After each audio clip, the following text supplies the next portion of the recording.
1 minute to show.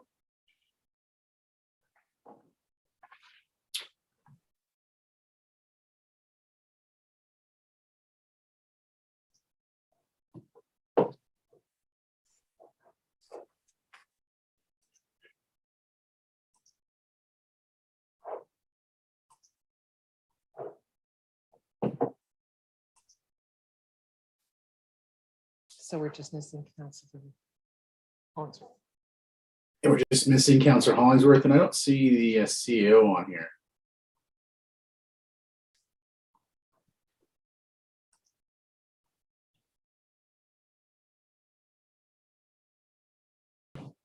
"30 seconds to show.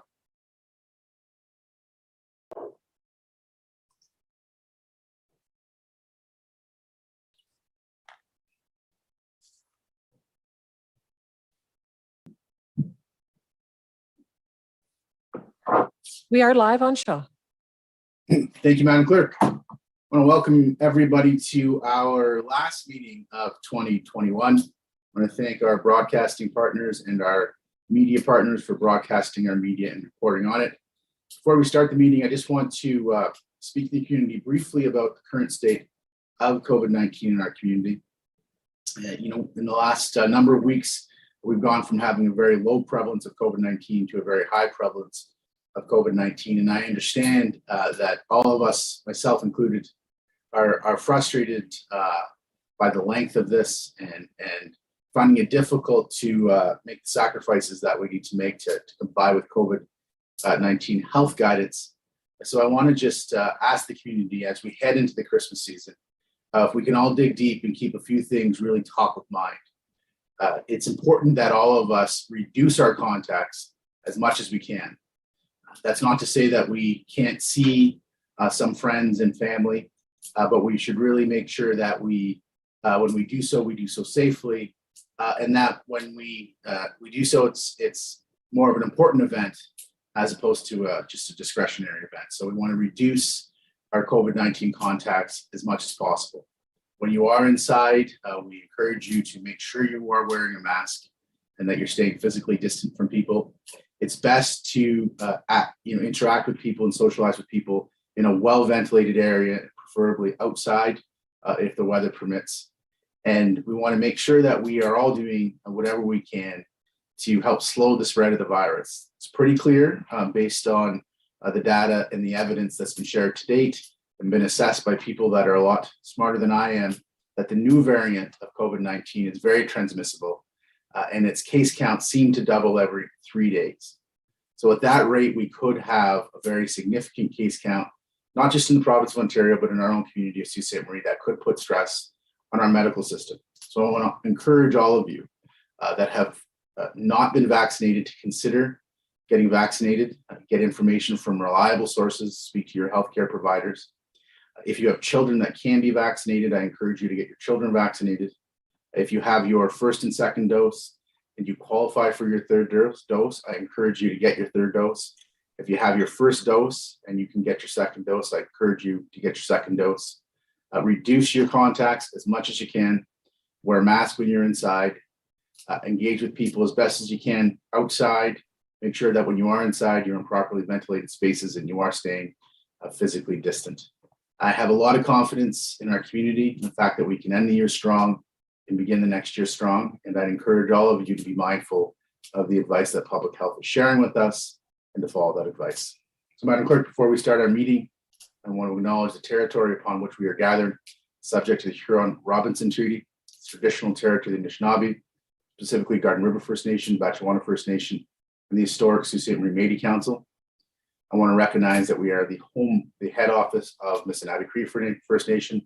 I want to recognize the Indigenous Friendship Center and their partnership with our community. I want to thank all of them for sharing their territory with us, historically known as Powhatan. Madam Clerk, if you can start the meeting, please. I have a motion by Councillor Shoemaker and Christian, resolved that the minutes of regular council meeting and budget meeting of November 29, 2021 and December 6 and 7, 2021 budget meeting be approved. All in favor? Motion is carried. And with respect to declarations of pecuniary interest, I haven't received any. Do we have any to declare, council? Seeing none. Under agenda item 4, a motion by councillors Shoemaker and Hollingsworth resolved that the agenda for December 13, 2021 City Council meeting as presented be approved. All in favor? Motion carried. And under agenda item 5.1, a proclamation for Salvation Army Week. Thank you, Madam Clerk. I have that proclamation here. Whereas the Salvation Army is the largest non-governmental service provider in Canada, and whereas the Salvation Army has been caring for men, women, and children in Sault Ste. Marie and across Canada for over 135 years, as well as to celebrate and recognize the work and dedication of the volunteers who have helped us continue our work to the communities that we serve. And whereas the Salvation Army is distinguished by its compassion and commitment towards those it serves across a broad range of services and programs like food banks, homeless shelters, thrift stores, mental health counseling, correctional and justice services, community and family services, and more. Whereas the Salvation Army's annual Christmas Kettle campaign is a symbol of hope to people who receive care from the Salvation Army in Sault Ste. Marie each year. And therefore, I, Christian Provenzano, as Mayor of the City of Sault Ste. Marie, do hereby proclaim the week of December 20th, December 24th, 2021, the Salvation Army Week in Sault Ste. Marie. Encourage our community to support the Salvation Army's efforts to give hope to people in need in our community. Thank you.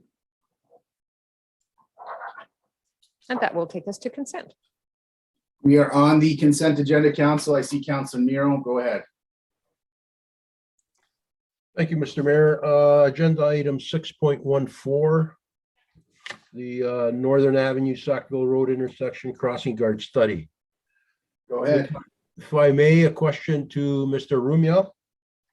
Yep. Mr. Rumiel, in the last couple of sentences of the report, it states that the Transit Division will continue to monitor usage and make a decision before September 2022. Is the intent that another report come back to council with the final decision? Through you, Mr. Mayor, to Councillor Nero, the engineering division makes the recommendations based on warrants and applies some traffic engineering to whether the guard is warranted. Due to the low volume of pedestrians, it's not at this time. However, the transit division handles the crossing guards and the staffing. So they're going to review through the talking to their guards, how well use this is for the rest of the school year. They're going to keep the guard there for the time being. And I mean, if there is an increase in usership, they'll let us know and we could have another look at it or maybe make a decision on their information. So would you need another motion to bring a final report back to council? Thank you, Mr. Mayor, to Councillor Nero. I suppose another motion would ensure that whether transit or engineering would report back to you for sure. So, Mr. Mayor, would we be able to do that now? Is move the motion, or do I need to bring that forward at another meeting? No, I think, I actually don't think a motion is necessary, Councilor Nero. I spoke to the CEO about this matter, and we're not deciding to do away with the guard tonight or the crosswalk tonight. My understanding in speaking with the CEO is that they would return to us prior to actually finalizing that decision. But if you just want to note that for the record, that that's our expectation, I think that would be sufficient, and I'm confident that would happen. Okay, that's fine with me, as long as we get something back and either from transit or engineering, that's fine. That was my understanding in agenda review, Councilor Nero, that the matter was for information tonight, but would return to us before it was finalized. Okay, thank you, Mr. Rumiel, thank you, Mr. Mayor. That's all I have on the consent. Yeah, I see the CEO is here now, so he can add to that if you'd like. Mr. CEO, was I accurate in my understanding of it? You'll have to tell me what you discussed, Mr. Mayor. We are having technical difficulties here. Yeah, so Councilor Nero was trying to determine through questioning of Carl Rumiel whether or not this would return back to council prior to a decision being made to remove this crossing guard. I indicated that you advised me, my understanding was you advised me in agenda review that it was for information tonight, that the crossing guard would be left there for the time being. And if that the crossing guard was going to be removed, that matter would return to council before that happened. So was I correct in that respect? That's correct, Mr. Mayor. Because it's been budgeted for already, the crossing guard will remain for the remainder of this school year. And at the same time, staff will continue to monitor to see if there is a change in the traffic pattern. Okay, so I think just to maybe deal specifically with Councillor Nero's question, he wanted to know if he should put a motion on the books to require staff to return before it made that decision. Do you believe that that's necessary, or will staff return in any event? No, staff will return it, and we'll make sure that's noted in tomorrow's staff meeting, so there's a record of it. Okay, that's sufficient, Councillor Nero. Thank you, Mr. Mayor. Thank you, Carl. Anybody else on that matter? 614? No. Councillor Nero, do you have any other matters? That's it, Mr. Mayor. Thank you. So listen, Councillor Gardy, Councillor Christian, Councillor Scott, can I just ask you to take your hands down so I can move the CEO onto my main screen? And I've got you listed here, so I'll make sure I come to you in that order. With I have Councillor Bezo Allen, and then I'll come to the three of you in that order. Thank you. Councillor Bezo Allen, it's your go. Thank you so much. My first matter is on 6.5. I'm trying to bring up here. I'm having technical difficulties too, but I think it's just the user. The Downtown Safety Initiative. My question to you, Mr. Ver. Mr. Ver, have you introduced or with this initiative looked into the community safety and well-being plan that is currently completed by police services, which encounters a plan from 2021 to 2026? Through you, Mr. Mayor, to Councillor Vesuelen. Yes, we did review that plan, and staff had worked on that in the development of that plan with the different stakeholders in the community. Okay. And did you look at the statistics that have been provided by the Downtown Association with the paid patrols that they've had to date? Through you, Mr. Mayor, to Councillor Vesuelen. I did present at the BIA board meeting last week. And we did review the initiative that's in front of council tonight. And they did provide information related to the safety patrols that they've undertaken, yes. And from that, is it determined what days and times are most valuable to have this service? Through you, Mr. Mayor, to Councillor Vesuelen. We're going to have further discussions to look at the days and times. We don't have a comprehensive amount of information from the work that was done by the BIA to date. So our thought in framing this is that what we would do is, should council approve, we would look at an initial 3-month pilot where we could try the service out and determine how it's working. And then from there, we might be able to adjust the hours to make sure that, you know, we're utilizing any funds most effectively. Okay, and are you going to coordinate with police services in terms of their schedule with any further dynamic patrols? Through you, Mr. Mayor, to Councillor Vesuelen, yes, that's correct. Okay, I do know from some past reports, a lot of the activity was sort of that midnight to 4 a.m. corridor.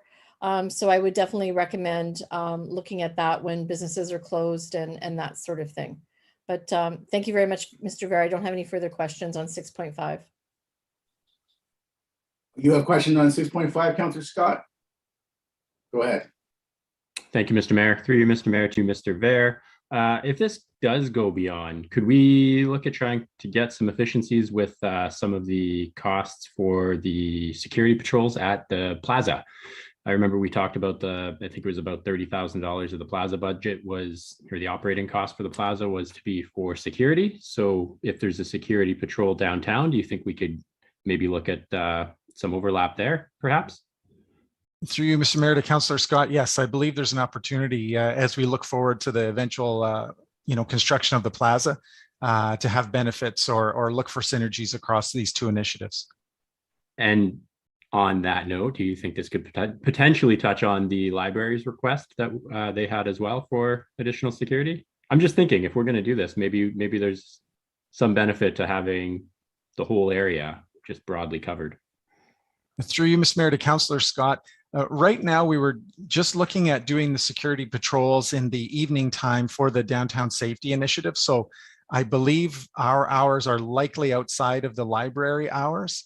But as we look forward to other safety and security initiatives, we can certainly keep the library's request in mind.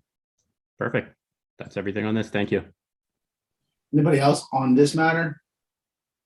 So Councillor Christian and Councillor Shoemaker.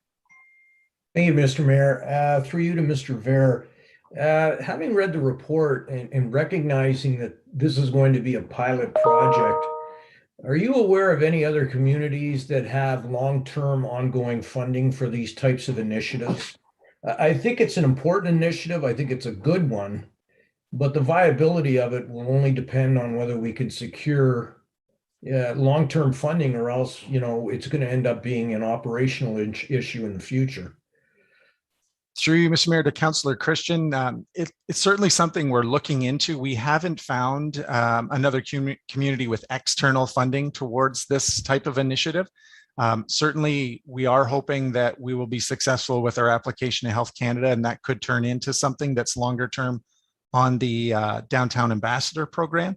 For the evening security patrols, we haven't found anything yet from external sources, but we'll continue to look for to determine if anything is available.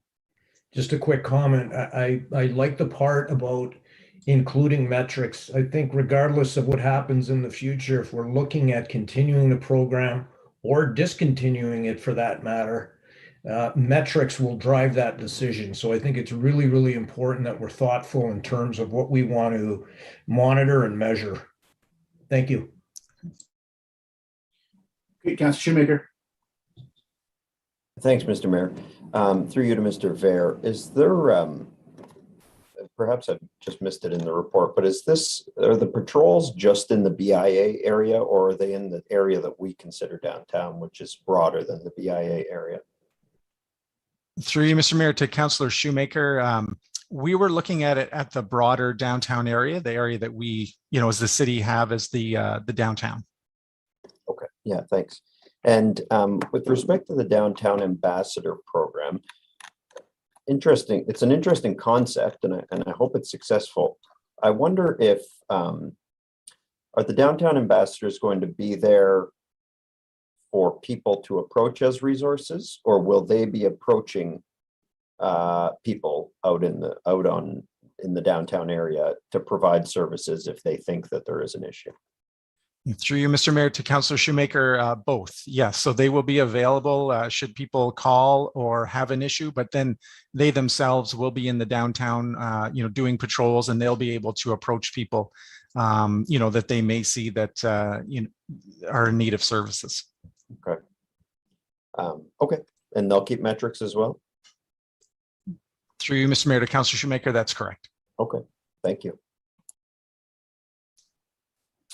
Anybody else on that? Councillor Hollingsworth, go ahead. Thank you. Through you, Mayor, to Mr. Ver.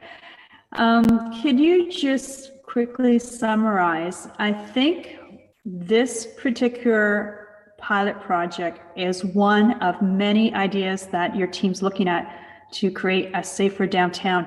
I recall, I think it was 6 months ago, a year ago, we as council passed a resolution to say, can you look at a strategy to improve safety for downtown? So this is a really great initiative, and I'm excited about seeing the outcome. And I agree with my council members that we do need a matrix. But can you comment on potentially some other ideas that your team's looking at to create some more safety in conjunction with this? Through you, Mr. Mayor, to Councillor Hollingsworth, certainly we've had a number of conversations as it relates to downtown safety. And these two initiatives, the Downtown Ambassador and the nighttime security patrols, are two of the immediate items we're bringing forward. Outside of that, we are continuing to work with our social services partners and look at programming that's available on the prevention issues. We're also looking at, on the other side, activation of the downtown spaces, increasing residential density in the downtown, complete neighborhood strategies. And so we think all of these things will work together to help improve safety in the downtown core. Great. Thank you. Wonderful summary. It just sends a positive message that there are many ideas that you and your team are looking at. So thank you for that wonderful summary. That's all. Okay, thank you, Councillor Hollingsworth. Do we have any other councillors that want to speak on this matter? Okay, thank you. Do you have anything else, Councillor Venezuelan? Yes, I have two more. 6.7. Okay. Tourism Sault Ste. Marie budget. My question would be to Mr. Anderson. Mr. Anderson, could you explain the $270,000 that has been earmarked for general development and what that general development could possibly be? Certainly. Through you, Mr. Mayor, to Councillor Vesno-Allen, we've allocated $270,000 under general development for product development. So last year, those funds included, were able to be allocated for the installation of our wayfinding, as well as construction of our new mountain bike trail network and the installation of kayak docks on the St. Mary's River to help support some of our local tour guides. And then under what parameters do you think the team is going to want to use this new increase of funds for? So the decision regarding the use of the funds will be determined by the Board of Tourism Sault Ste. Marie. They've identified 3 core priorities, one of which is events, in particular sporting events. They're also, there's been substantial growth of interest in outdoor adventure from visitors. And the third area that they're looking at is downtown improvements. So we're anticipating going back early in the new year to meet with the board and try to define specific priorities for those areas. Okay, and would that include like signage, promotions, paying fees for running the events, that sort of thing? It certainly could for events. I think there's quite a bit of room there in terms of how the funds could be used for events. It could be potentially initiating new events, supporting pre-existing events, or placing bids on events that we become aware of. Okay. Now, you also do have bid support of $40,000 in your budget. Do you think that you might go over and above that in terms of bidding? Periodically, we become aware of very large events that require, several $100,000 to bid upon. So there could be an instance there where we pull from the general development fund to help offset those costs. Okay. Thank you very much, Mr. Anderson. I don't have anything further on 6.7. Anybody else on 6.7? Councillor Hilsinger, go ahead. Thank you, Mr. Mayor. Mr. Anderson, on the amount of money that's assigned to marketing, the $355,000, could you help us understand how those funds are prioritized in terms of what they're spent on? Through you, Mr. Mayor, to Councillor Hilsinger, certainly. So when we look at how our marketing dollars are spent, we look at our best bet markets. So we're looking at the demographics and the persona of the travelers that are coming here. And we try to target those specific groups.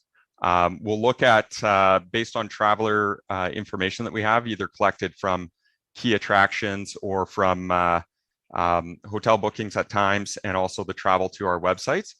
We determine what communities that we want to target and then look at what products those people might be interested in. As you're most likely aware, some of our heavy marketing goes into the fall period, where we see a lot of demand for the fall colors and attractions to Sault Ste. Marie. We're also leaning more heavily into what's typically our slow period. So it would be the period from November to December, and then from January to April. So we've got some of the best winter assets, if not the best winter assets in all of Ontario. So we're putting in a concerted effort to try to attract more people up here during that period. Thanks. One other question. Do you do we work with, I'm really excited to see what the board has prioritized and how they've laid out how they want to see those funds spent. I'm really happy to support it. Do we work with professional advice or support in terms of how those marketing campaigns are executed? We have in the past, but we've got some really strong staff on board. Our marketing lead is phenomenal with the work that he's done. He's been able to utilize our social media market to really tap into key markets, and it's been really efficient in terms of dollars spent and the ability to access the right clientele. On a go-forward basis, as the markets kind of position and transition, we're regularly involved with conversations with Destination Ontario and Destination Northern Ontario to ensure that we're kind of aligned with their marketing efforts. Yeah, they're great partners, both of them. Just one other quick question. Is it the board's role or the staff's role or a combination of both to set the targets and create the measurements and then follow through on measuring the results of those marketing campaigns?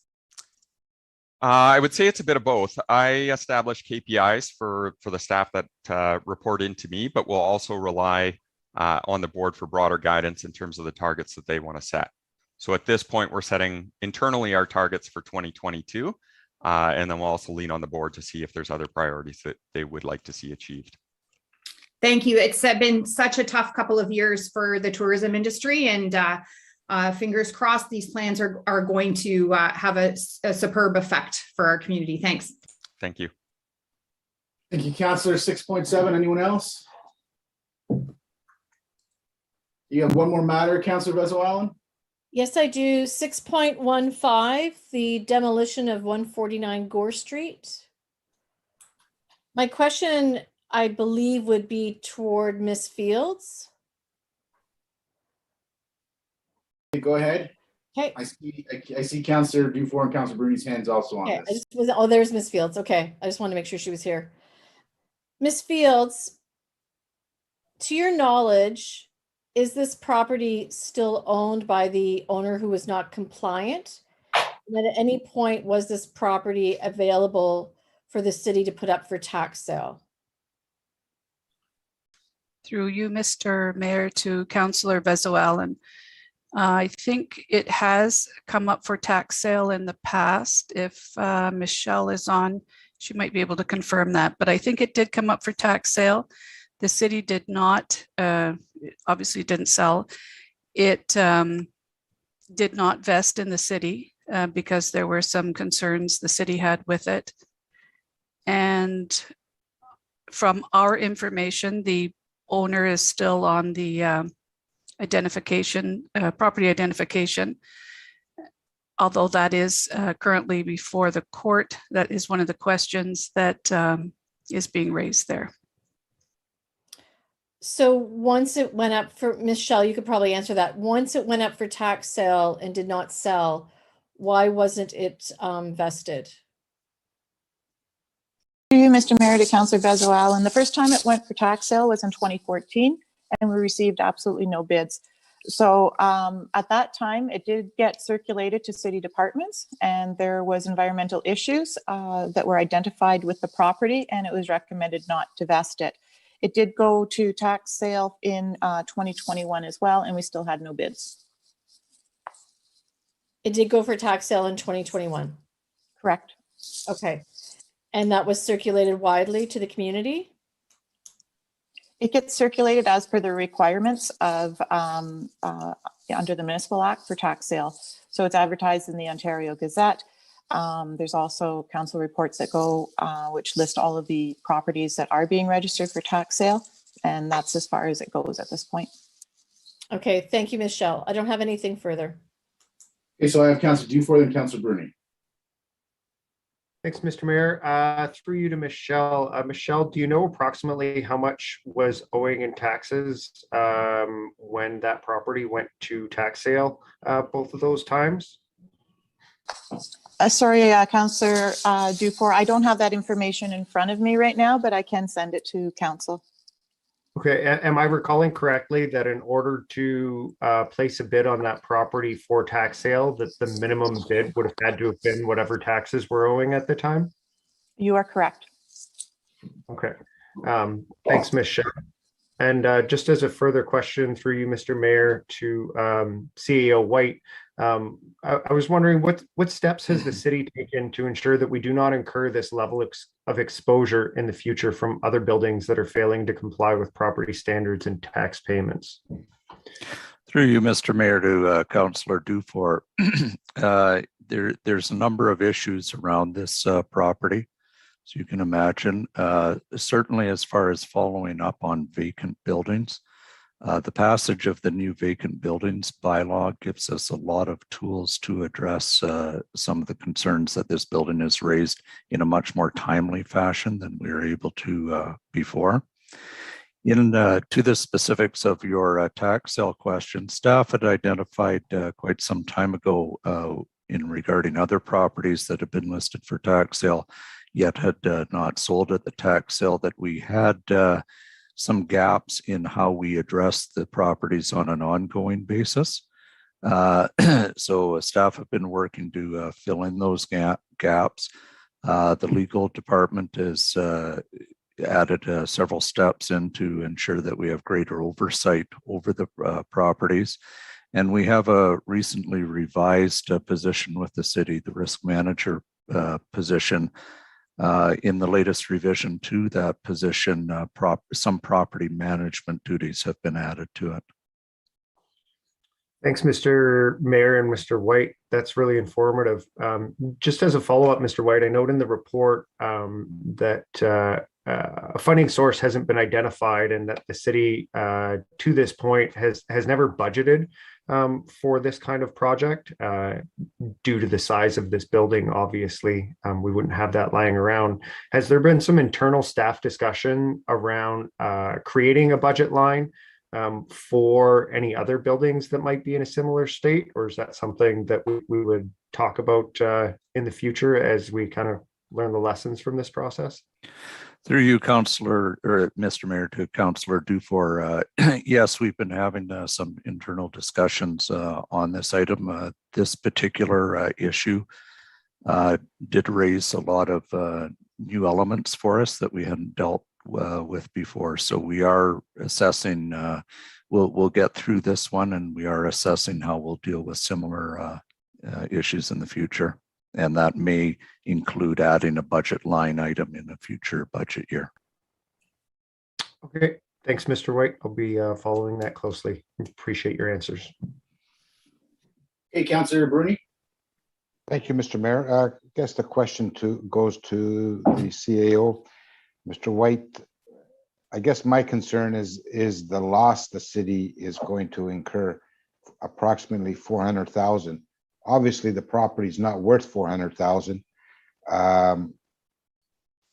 How can we recoup some of the costs? And I notice in the report, it does state that you are looking at other ways, other avenues that may be available to the corporation to offset these costs. Can you explain that? What other ways? Through you, Mr. Mayor, to Councillor Bruni, I can't explain in fine detail of what we're looking at specifically. We will be back to council on those particular matters. I can repeat what it is in the report, that we are pursuing any and all pathways to get to be reimbursed for the costs associated with this building and its demolition. Okay. Legally, will you go after the individual? Through you, Mr. Mayor, to Councillor Bruni, I can't answer that in this meeting. We will be bringing a report to a future meeting of council. Okay, fair enough then. I won't ask anymore. Thanks. Councillor Shoemaker. Thanks, Mr. Mayor. Through you, either to the CAO or to Mr. Posbon. Malcolm, you explained how we're going to avoid this happening in the future, but how did the building get deteriorated to such a point that there was structural collapse? Through you, Mr. Mayor, to Councillor Shoemaker, I'll refer this one to Mr. Posabon, who's on the call and can take you through at a high level of what was being done. Through you, Mr. Mayor, to Councillor Shoemaker. The building had a fire in it in the past, and it's not that it hasn't left our radar. We've been watching it, and basically we've boarded it a couple of times prior to putting in that property standards order for the roof that had a hole in it. And subsequently, you know, the longer these buildings stay boarded with no heat, they continue to deteriorate. And when you have breaches in the building, it just accelerates that deterioration to the point where we are now with this building, or back in 2021, where we actually had to issue an unsafe order to take the building down.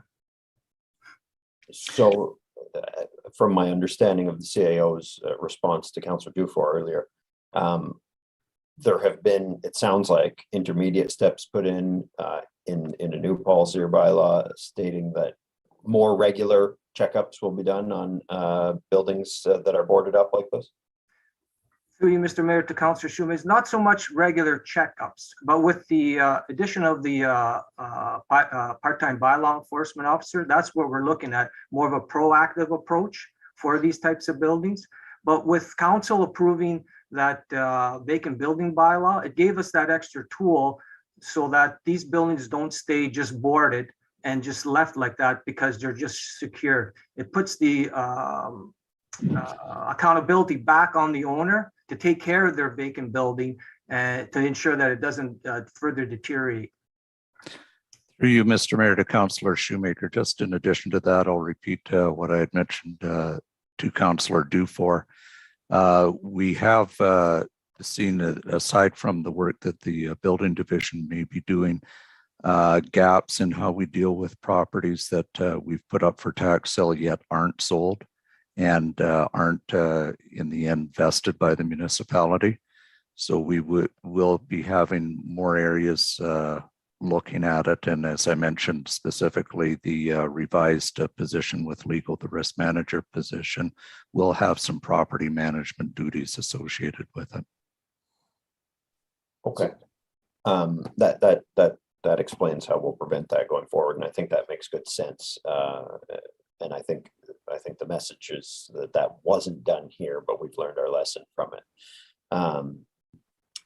What I will add is just a comment that I'm happy that this building has been taken down. It was a danger to our community and to people getting into it and risking, the significant injury or death. And so I support the request to have taken it down. I wish it hadn't got to this point where it collapsed and became a security threat.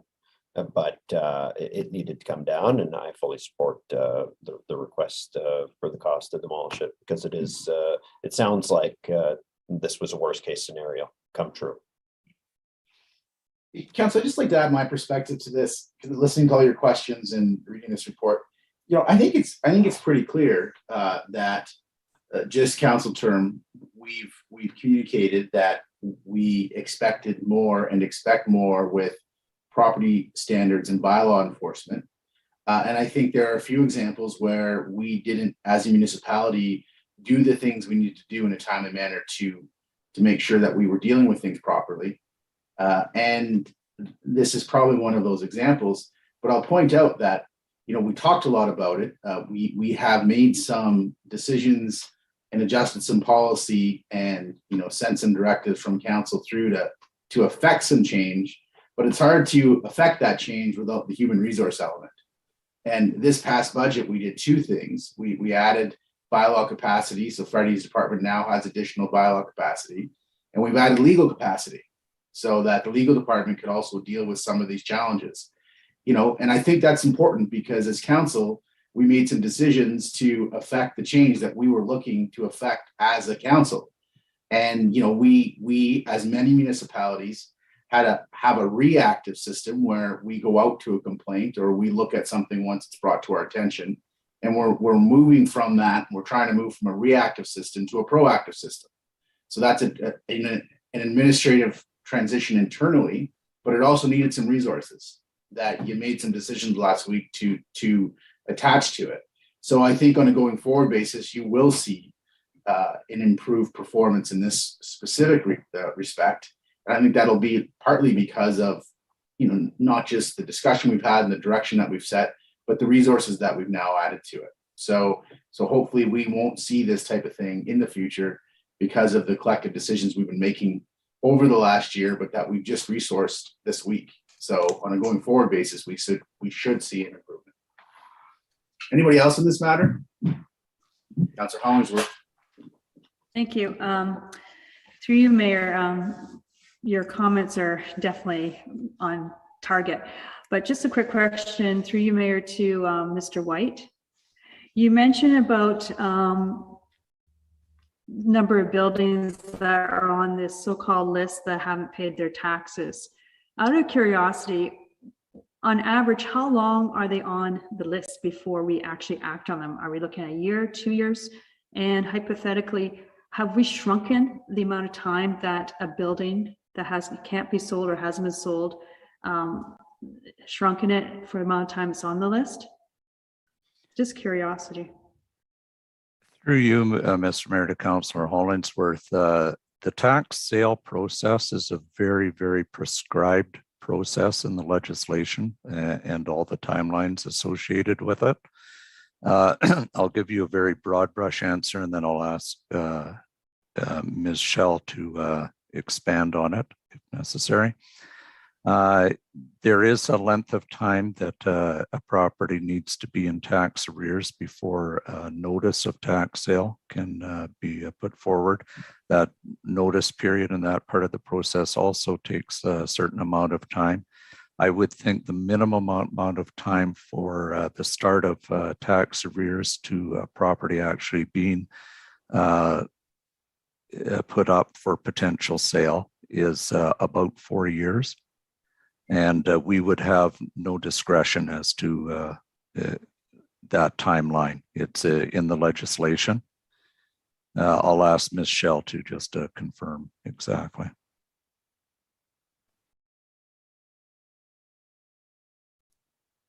Shelley, you're on mute.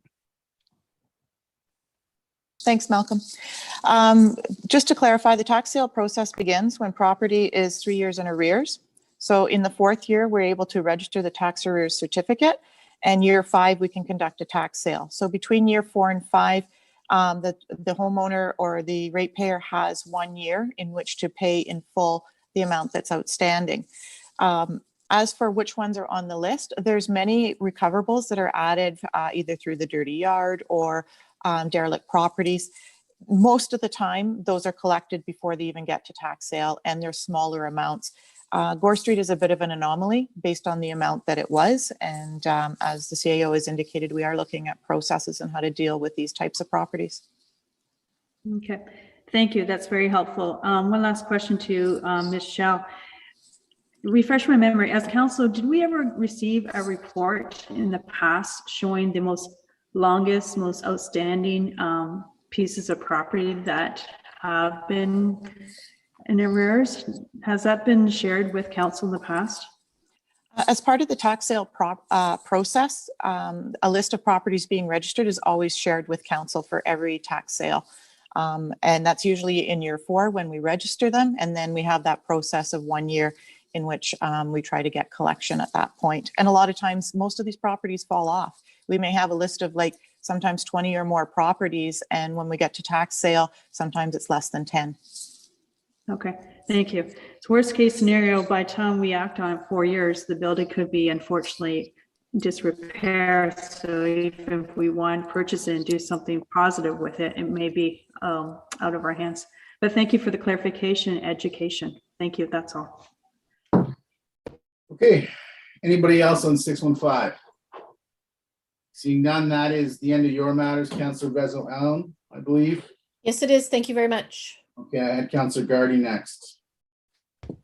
I'll be quick, Mr. Mayor. Before I go to 610 film industry with a question to Mr. Anderson, I just want to say thanks to everybody at Public Works. They worked hard this weekend digging us out of that storm. So thanks for that. Through you, Mr. Mayor, to Mr. Anderson. You know, I think a lot of council probably thinks it's quite important to approve the applications to the Economic Development Fund and the Tourism Development Fund for the film and television and digital media position, along with the other associated funding for marketing and attraction. Could you just kind of refresh our memory as to the economic impact film has had in our community, especially kind of pre-pandemic, and some of the stuff that we're looking to do to kind of build out some of these the partners in our build out for the partners in our community, getting back to it. Travis, could you do that for us, please? Or for me, please? Certainly. Through you, Mr. Mayor, to Councillor Gardy. You know, the film industry, as you had mentioned, had its ups and downs over the past couple of years, namely COVID. But pre-COVID, you know, we were looking at an average annual spend of roughly 4.3 million in the community. You know, overall, since 2019, we've had 16 productions in Sault Ste. Marie for a total of 8.6 million. And it also resulted in roughly 9,000 room nights, hotel night stays. You know, the beauty and I think the benefit of film, particularly during this period, is those that are truly benefiting are the hotel and hospitality sector, which, as we all know, has been hard hit due to COVID. So I think that's a real positive because of the industry here and the amount of people that are coming to the community. The other strong economic injection that we have had is due to the efforts of our film, television, and digital media coordinator. We were able to support the attraction of Rolling Picture Company. They're a post-production company that set up shop, purchased a building on Queen Street, and have invested just over $1 million to date. They have 7 full-time employees, 6 of which are recent grads from Algoma University and Sault College. Thanks. And through you, Mr. Mayor, just to Travis, when you were speaking about that downtime in our kind of tourism season, those say 4 months or so, is that something in your marketing efforts you really drive home to production companies about the benefit of our location as it relates to like filming in the winter and kind of our natural surroundings and how conducive they are to that? Through you, Mr. Mayor, to Councillor Gardy, it is something that we do put forth as a benefit for filming in Sault Ste. Marie. Over the years, we've had a number of productions that have filmed between the, you know, call it the January to April period. And as we look, you know, forward to 2022 and the tentative film schedule that we do have, there are a number of productions that are tentatively slate for that period as well. Perfect. Thanks. Nothing else, Mr. Mayor. Okay. Anybody else on 610? Was that you, Councillor Dufour? Were you putting your hand up on that? No? Okay. And that's all your matters in, Councillor Gardy? Okay. So I have Councillor Scott and Christian. Thank you, Mr. Mayor. I think Councillor Christian may have been ahead of me. Okay, go Christian and Scott. Thank you, Mr. Mayor. Thank you, Councillor Scott. 6.3, active transportation master plan. I think I'll direct this to Mr. Ver, and he could sub it out if he needs to. I'm looking at the report. It says that the 139,000 to fund this is going to come from 699,000 of the future Sault Ste. Marie carryover, leaving 500 plus thousand left over. Is that money earmarked for anything at this point? The remainder of the, you know, roughly 550? Yeah, through you, Mr. Mayor, to Councillor Christian, yes, the remainder of those funds we had put forward to FedNor to advance a number of projects. So all of that remaining funding has been allocated towards different projects. Okay, thank you. Just to refresh my memory, once this master plan comes back, I would think that we would, either this council or next, would probably start to implement some of the strategies and plans from the report.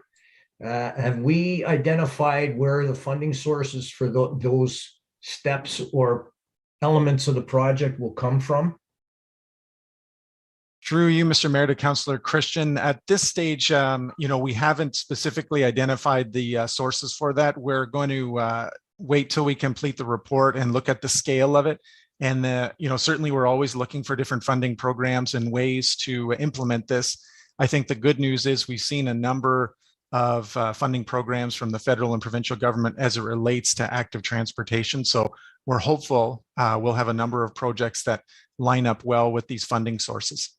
Fair enough. One final question on this. Excuse me. And I asked this question for the benefit and consideration of this council and the next council. Do we have any indication as to when this report will come back and when we can conceivably have to consider the implications of the report and when we might have to start implementing some of its findings? Through you, Mr. Mayor, to Councillor Christian. For that, I will refer that question to Don McConnell. He's been involved with some of our discussions with our consultants on this. Thank you. Thank you. And through you, Mr. Mayor, to Councillor Christian, the report will be complete in September. So, okay, so essentially this report will get it, but essentially it will be a project and a report to be considered much more fulsomely by the next council.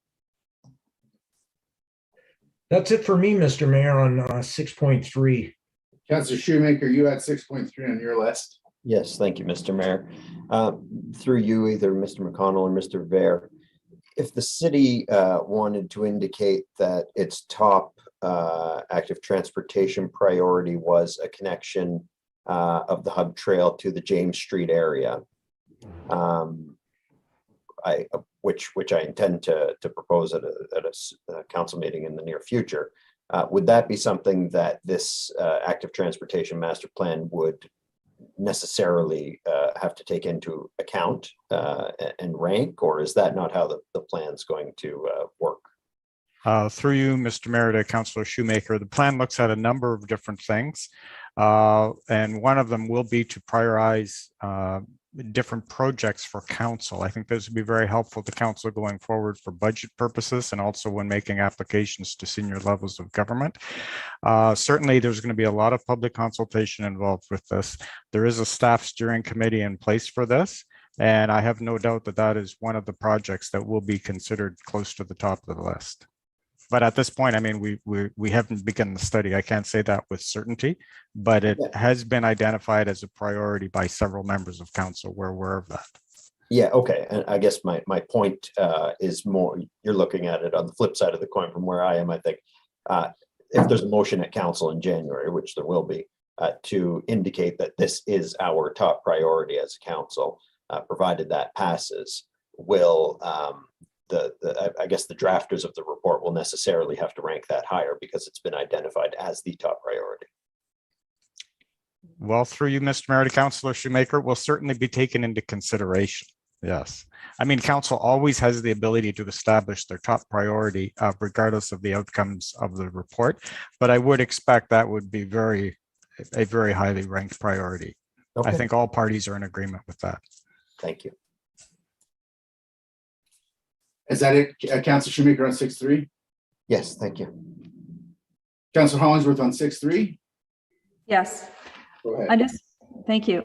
I just want to make a comment, a positive comment.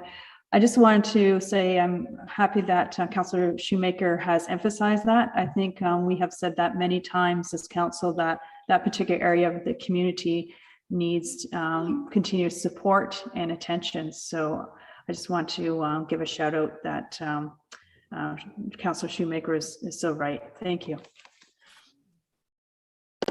Anybody else in 6.3?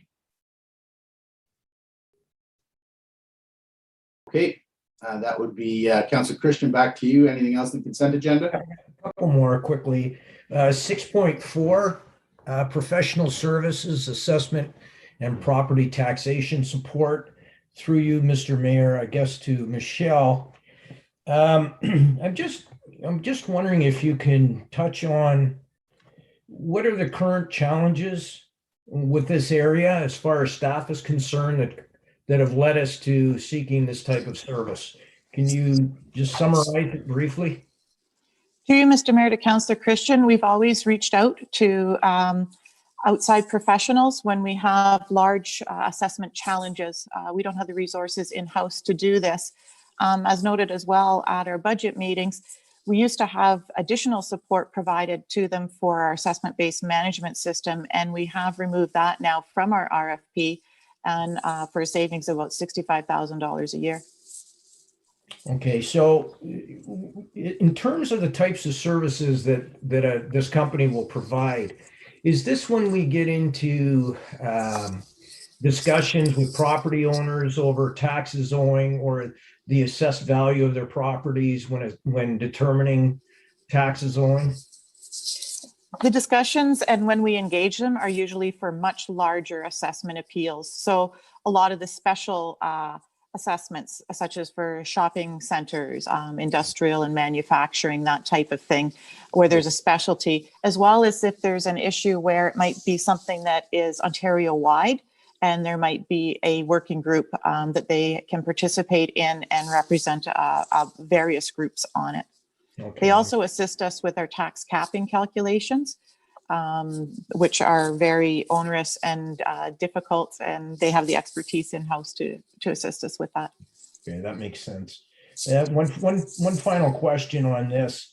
As far as their services go, it sounds like it's generally pay as we go as opposed to a flat rate. So in other words, they provide a service and we have a rough idea of how much activity is going to be required of them. So we budget accordingly. Is that accurate? We budget based on a trend. Typically when you have a reassessment year, which has been deferred once again until 2024, we will have more assessment appeals at that time. But we're finding there's some different ones coming through due to COVID and different challenges to their assessment or different section appeals that they can apply for. So that's where we would reach out for their expertise. And again, it's based on trend. So they're more or less on a retainer. Some years we won't need them. Other years we may actually exceed the amount that's in our estimate in the budget, which hopefully doesn't happen too often. So when we, just so I'm clear, so when we establish, I think the report said roughly 50,000 for the year. That's a flat rate? We don't pay them 50,000 a year flat rate. It'll be based on an hourly rate for when we engage them. All right. Okay. They're on retainer. That's our estimate for our budget. Okay. Thank you. Good enough. That's it for me on that, Mr. Mayor. Thank you. Anybody else in 6-4? Okay, Councillor Christian, you said you had another one? Yeah, just a quick thank you, 6.6 to Kiwanis of Lakeshore for their contribution. I just want to recognize them for their generosity.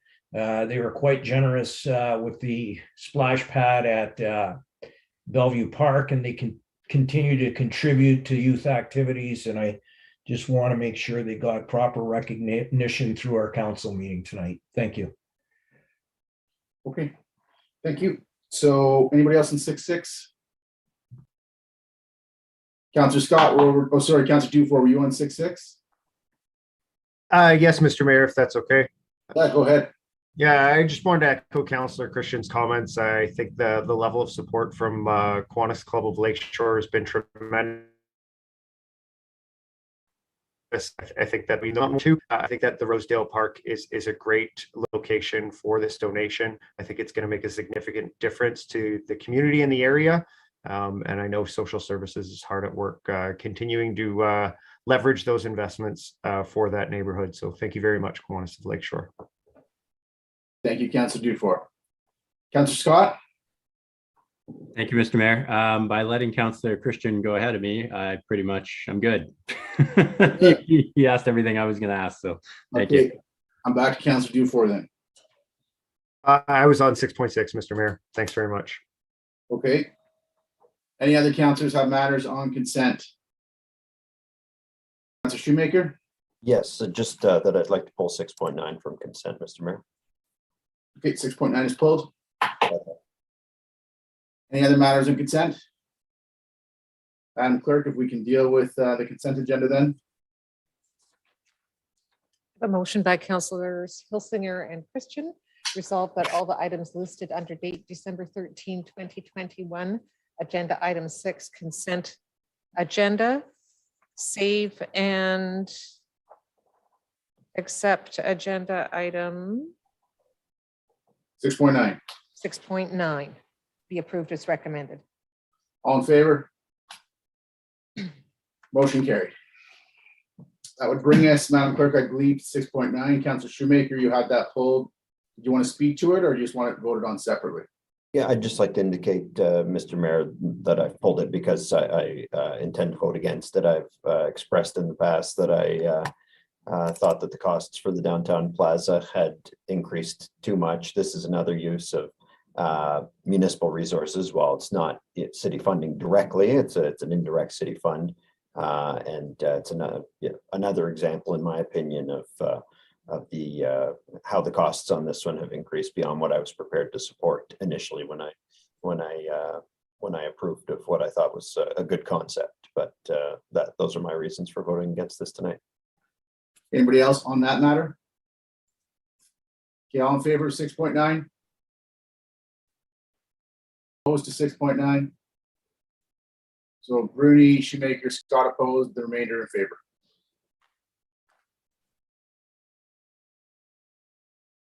Electronic vote is open.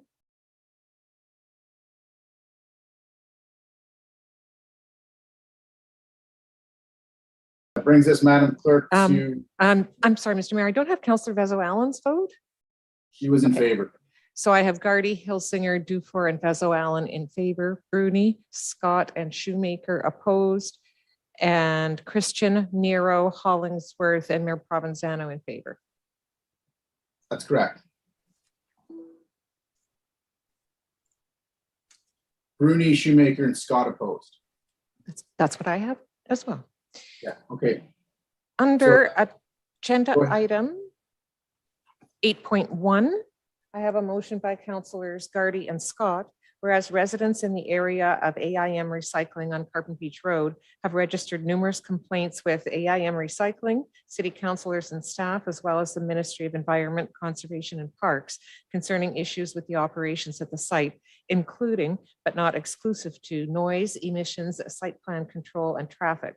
And whereas the ministry and AIM Recycling are working on an environmental approval process that should address some of the issues but take a lengthy time to be completed.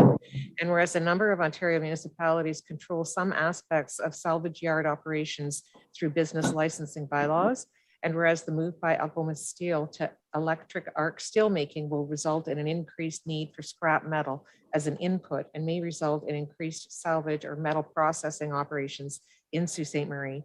Now therefore be it resolved that staff review whether a business licensing approach can be used to address some of the concerns noted by residents in the area of AIM Recycling and by extension, the community at large concerning existing or future salvage or metal processing operations. Okay, Councillor Gardy. Thanks, Mr. Mayor.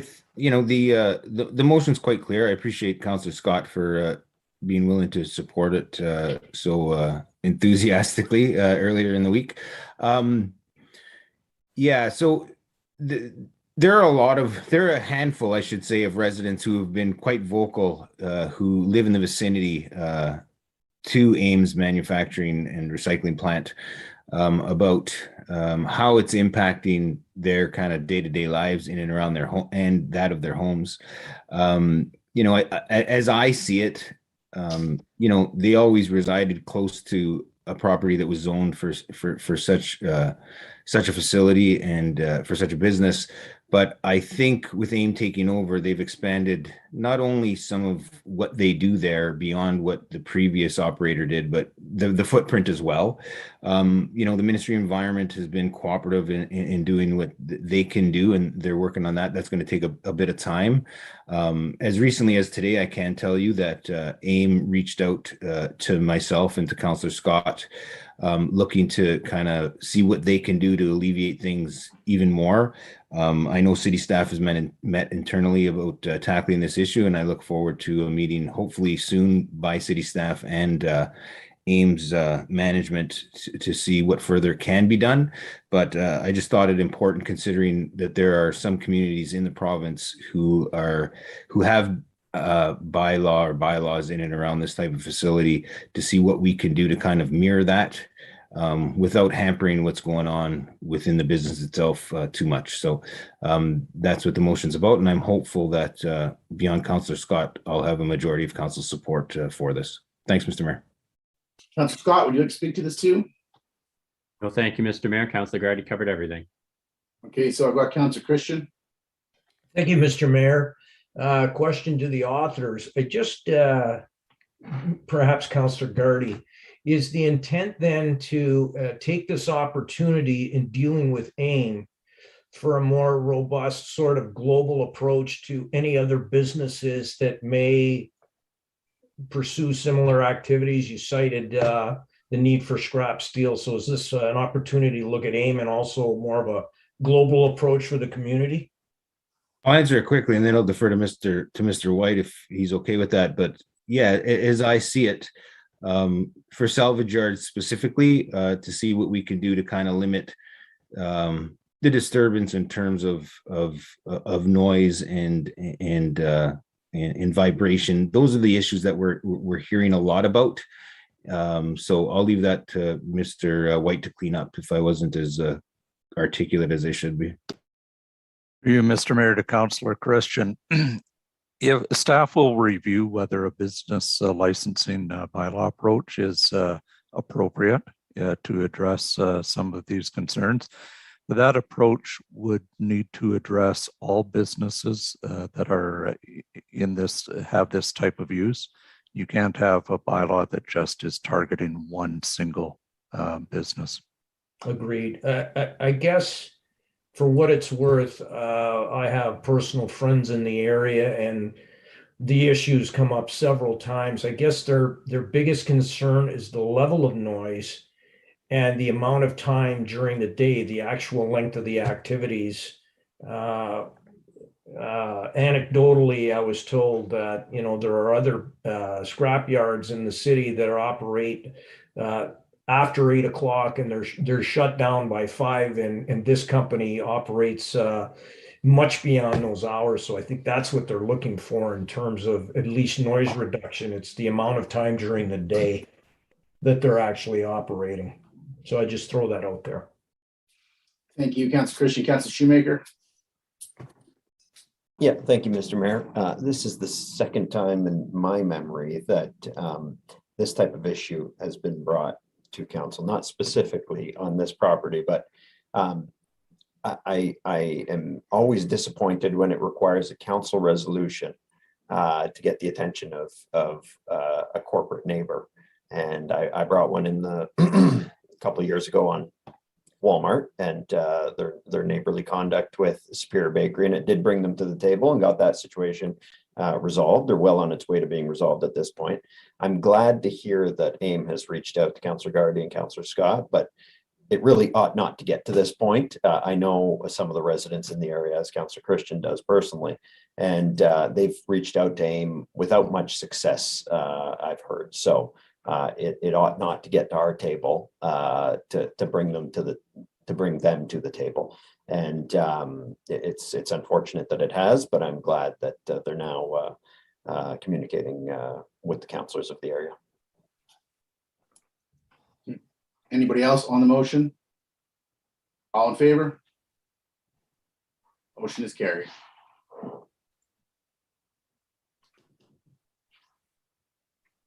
Mr. Mayor, could I say one more thing just on that motion? I know it's been voted for. I just wanted to say off the top, I wanted to thank CAO White along with his staff for helping in the crafting of the motion itself.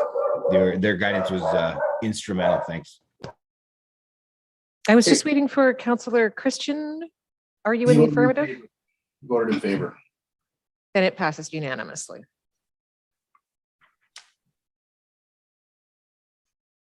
And under agenda item 8.2, I have a motion by councillors Vezo, Allen, and Hilsinger.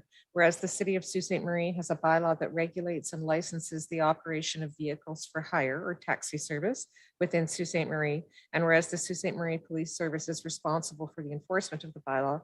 And whereas the city of Sault Ste. Marie issues the licenses approved in accord with the bylaw. Whereas there is some concern about licensed operators complying with the bylaw, specifically the provisions that relate to the requirement of wheelchair accessible taxi service. And whereas City Council wants to ensure that the bylaw is being properly administered and believes the administration thereof and the parties responsible for said administration should be assessed. Now therefore be it resolved that City Council directs the CAO in conjunction with Sault Ste. Marie Police Service to undertake whatever steps they collectively determine appropriate to assess how the administration and enforcement of the bylaw is operating as between the city and Sault Ste. Marie Police Service, and make a recommendation to council on how the bylaw should be administered on a go-forward basis. Okay, so Councillor Vezo, go ahead. Thank you. And thank you to Councillor Hilsinger for seconding this motion with me. I really appreciate it. So this really speaks to under bylaw 2011-161, both 8.18 and 8.13. So 8.18, if you're 35 cars or less, it is required that you have one accessible vehicle available 24 hours in a day. And from my experience through the accessibility committee, and especially in terms of people getting to the hospital for renal dialysis, there has been some issues. And I just want to very briefly say, and this is right from the social worker at dialysis, I do have a dialysis patient who usually uses full fare paid for by ODSP for his dialysis purposes. The cab was again broken down. It has been unavailable at least on 5 separate occasions since September, according to my staff. So for those of you that may not be aware, if someone is on ODSP and if public paratransport isn't available, ODSP through the social worker will pay for full fare accessible transportation. So we know just on that instance that there is an issue, and it has come up several times during the accessibility committee, which I've sat on since 2018 at the election time. Also 8.13, that all operators must provide 24-hour service. Also, again, and it's mainly people that can't get transportation back from if they're at the ER. I've had a couple of calls from people waiting at the ER at Sioux Area Hospital that can't get home, 2 in the morning, 3 in the morning, as well as a couple of downtown bar owners saying that they can't get people cabs after midnight. And this isn't about a blame game. We know since COVID and with talking to some operators, it's a big difficulty in getting drivers. It's really taking a look at best practices. What do we need to do with the bylaw? How do we help so that there is safe, accessible transportation for people at these times? So I want to thank, again, Councillor Hilsinger, and this is about solutions, not blame. So thanks very much.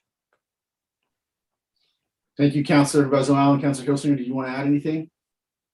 No, thank you. It's a hugely important issue, and it's something that needs to be addressed. Thanks.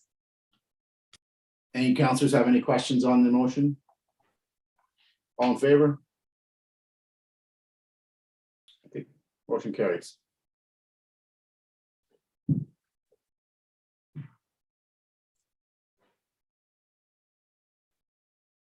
Councillor Christian?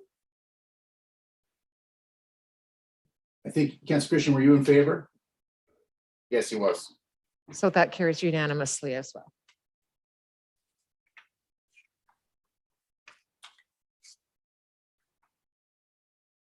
And we'll go to agenda item 11, bylaws.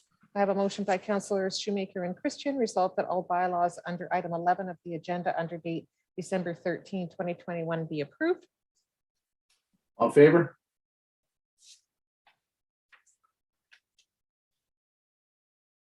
Madam Clerk, before we move to pass the resolution for the closed session, and being that this is our last meeting of the year and we're heading into the the holiday season, I do want to just on behalf of all of City Council and City staff, myself and my family, wish everybody in the community the best of the holiday season, a very Merry Christmas and a Happy New Year. So I have a motion by Councillors Hilsinger and Hollingsworth.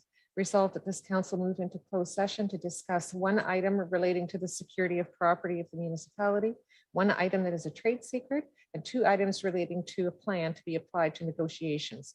Further be it resolved that should the said closed session be adjourned, the council may reconvene in closed session to discuss the same matters without the need for a further authorizing resolution. All in favor? Motion is carried. And I have a motion by Councillors Shoemaker and Hollingsworth that this council now adjourn. All in favor? The council, I'll see you in a minute when we all log back in.